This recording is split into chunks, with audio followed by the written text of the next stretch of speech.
Difference देखा NEET 2019 में और 2020 में? भी एससी भी पढ़ी है, डीसी पांडे भी पढ़ी हुई है, मैंने जेई के पैकेज भी लगा रखे हैं। वो एक ज़माना था कि जब बोलते थे कि क्लासरूम में जाओ, एनरोल करो, ऑनलाइन बेकार है सब। कि क्या वो बिना कोचिंग जाए भी नीट क्लियर कर सकते हैं? तो उसके लिए मेरे पास दुष्यंत सर थे, उनकी तो उनमें मुझे सीखने को मिला कि क्वेश्चन को कम टाइम में कैसे करना है। Hi students, we have with us Harshal Gupta today who has scored 642 in NEET 2020. Congratulations Harshal. Thank you ma'am. आज हम इनसे पूछेंगे इनकी जर्नी के बारे में, इन्होंने किस तरह से प्रिपरेशन करी, किस तरह से मोटिवेटेड रहे और हमारे नीट एस्पिरेंट्स को क्या क्या बताना चाहेंगे, सजेस्ट करना चाहेंगे। सो हर्षल, हमारा पहला क्वेश्चन है कि आपने कब डिसाइड करा आपको डॉक्टर बनना है? ओके मैम, तो शुरू में ही I was strong in bio subject, तो मेरा मतलब शुरू से ही था कि मतलब बायो की फील्ड में ही करना है कुछ।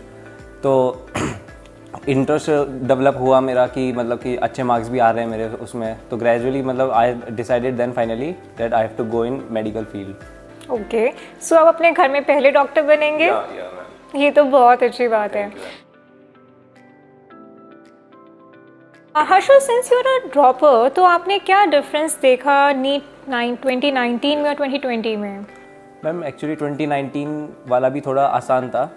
Okay, it was NCERT based, पर जो इस साल का था 2020 का, वो वाला एक्सट्रीमली मतलब एनसीईआरटी बेस्ड ही था। Okay, so that's why I am seeing the rank inflation this year very much. Okay, so NT मतलब ये बोलना चाह रही है हमें कि मतलब एनसीईआरटी बेस्ड ही रहा है, क्योंकि बहुत बच्चे होते हैं जो एक्स्ट्रा बुक्स पढ़ते हैं बहुत ज़्यादा, मतलब हाई फाई यूनिवर्सिटी लेवल्स की जैसे।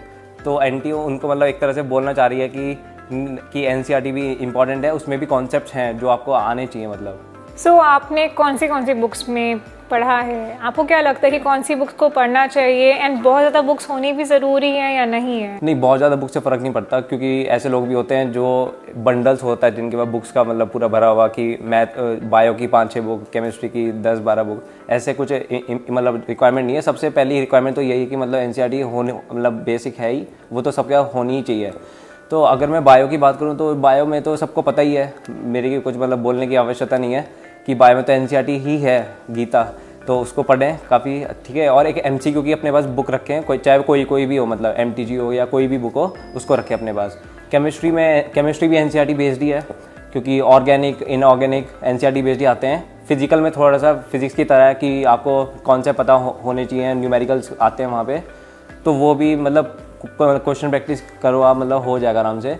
और फिज़िक्स में डरते हैं बहुत बच्चे कि भाई फिज़िक्स कैसे होगी, मतलब क्या करें, उसके लिए कौन सी बुक पढ़ें, तो ऐसा कुछ नहीं है।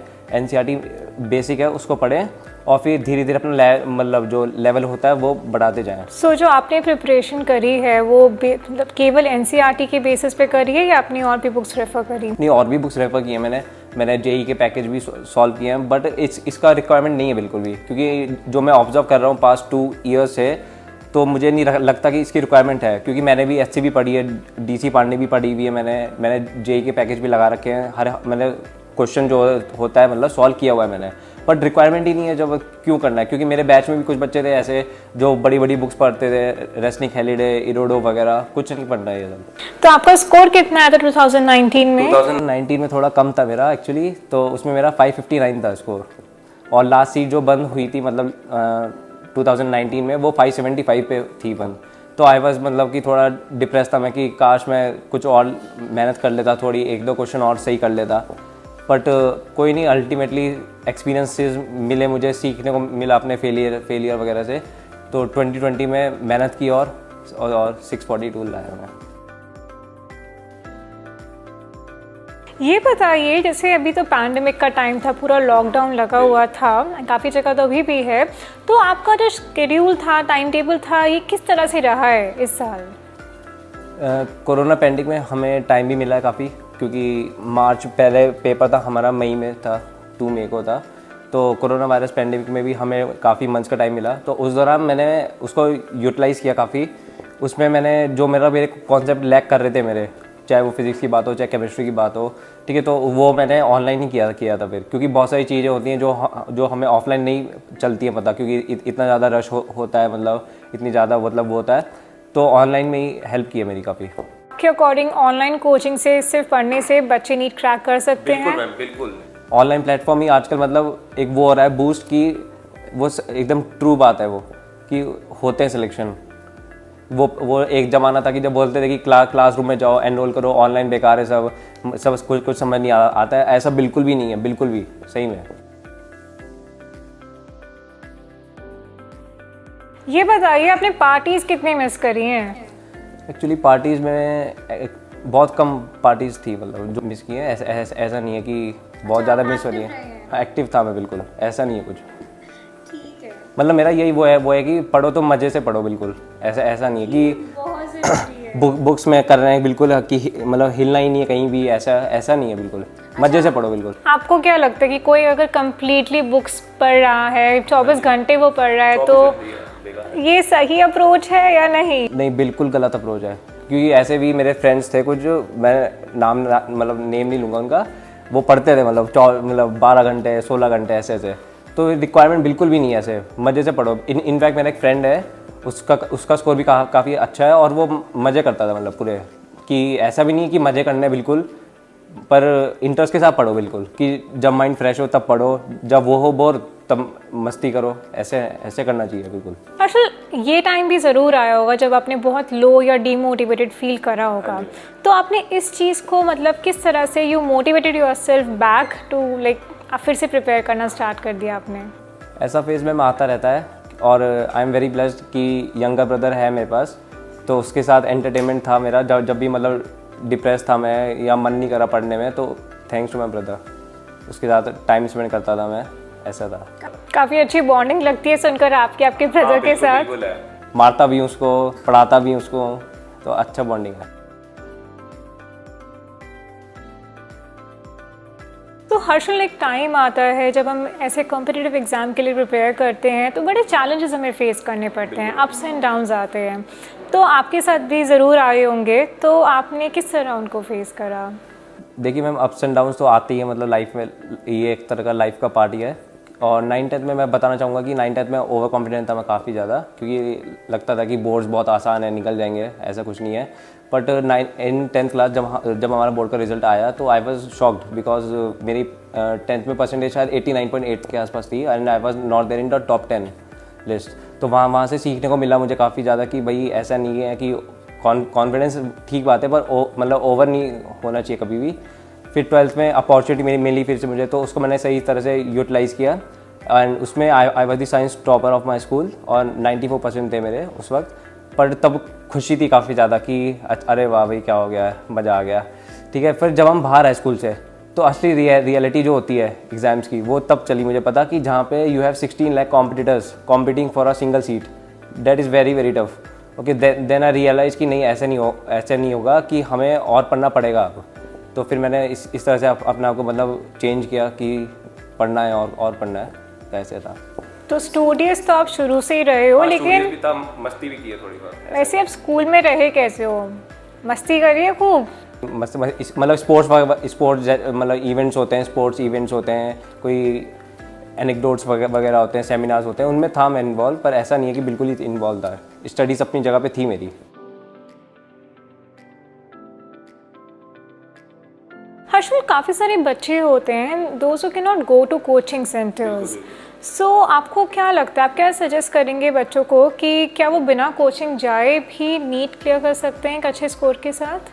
बिल्कुल, इट इज़ 100% ट्रू कि मतलब ऑफलाइन कोचिंग ही इम्पॉर्टेंट नहीं है। मतलब अगर आप अपनी जगह पे हैं तो वहीं से भी आप कर सकते हैं, जैसे हेलियोस एजुको ग्रुप ने दिखाया है प्रूव करके कि हम भी हैं। तो ये बहुत सही मतलब चीज़ है कि आप घर बैठ के भी कर सकते हैं आराम से। सो हर्षल, जब आप प्रिपेयर कर रहे थे तो ऐसा तो ज़रूर हुआ होगा कि एक सब्जेक्ट ऐसा होगा जिसमें आपको डिफ़िकल्टी फेस करनी पड़ी होगी, कौन सा सब्जेक्ट था वो? केमिस्ट्री था। ओके, तो आपने किस तरह से उस चीज़ को प्रिपेयर करा? केमिस्ट्री के लिए मैम पहले तो NCERT बेस वो होती है बेस, उसको पढ़ा मैंने काफ़ी ज़्यादा, फिर उसके क्वेश्चन प्रैक्टिस किए। पर तब भी कुछ पॉइंट्स होते हैं जो नहीं समझ में आते हैं हमें, कुछ इंपॉर्टेंट ट्रिक्स होती हैं, मतलब ट्रिक्स होती हैं, कुछ ऐसे होते हैं मतलब क्वेश्चन जिनको आप करना चाहिए आपको मतलब। तो उसके लिए मेरे पास दुष्यंत सर थे, उनकी मतलब लेक्चर्स थे उनके, तो उनमें मुझे सीखने को मिला कि क्वेश्चन को कम टाइम में कैसे करना है। एकदम एक्यूरेसी से और कम टाइम में, तो वो सर की वजह से हुआ है सिर्फ। सो हर्षल, आपको कितना टाइम लगा अपने टेस्ट सीरीज़ देने में, टाइम मैनेजमेंट सीखने के लिए, एक क्वेश्चन को आइडेंटिफाई करने के लिए कि क्या ट्रिक यूज़ करनी है, आपको कितना टाइम लगा इस चीज़ के अंदर?